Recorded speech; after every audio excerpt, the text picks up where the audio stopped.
Bonjour et bienvenue dans cette nouvelle vidéo d'entraînementdefoot.fr. Aujourd'hui, nous allons nous intéresser au pressing à la perte. Le but du pressing à la perte, c'est de bloquer la relance adverse dès que vos joueurs ont perdu le ballon et ensuite récupérer la possession. Pour ce faire, vos joueurs offensifs vont devoir se placer et se déplacer de manière coordonnée.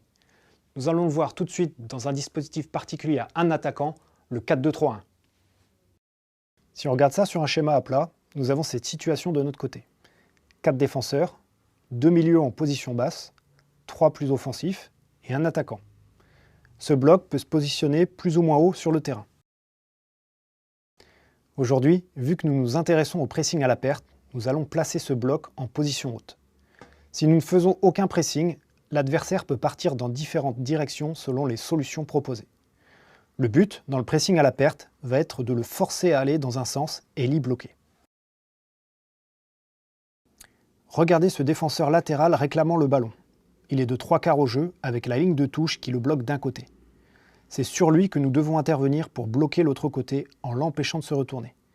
Il faut aussi empêcher un retour du ballon au passeur initial avec comme but final isoler le latéral. Votre milieu, chargé du pressing couloir, doit donc intervenir sur le temps de passe au bon moment. Trop tôt et le défenseur n'est pas disponible et ne recevra pas le ballon. Trop tard et il a le temps de trouver une autre solution. Voilà pour l'intervention numéro 1. Pour l'intervention numéro 2, il s'agit d'empêcher la circulation du ballon sur la largeur du terrain, de la gauche vers la droite. Il faut couper les relations axiales. Votre attaquant doit venir se placer de manière à empêcher la passe entre les défenseurs centraux, obligeant ainsi à jouer sur le côté. S'il vient sur un seul défenseur et de face, il ouvre alors le jeu pour un des deux.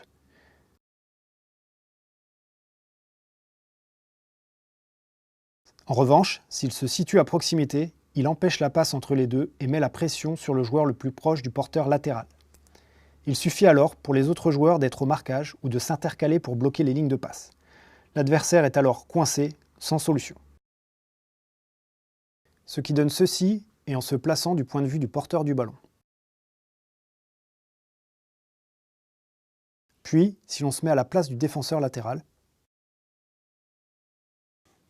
Dans cette vidéo, je vous ai donné des points de repère précis. Ils vous aideront à expliquer les mouvements à effectuer lors d'un pressing à la perte. Maintenant, à vous de jouer.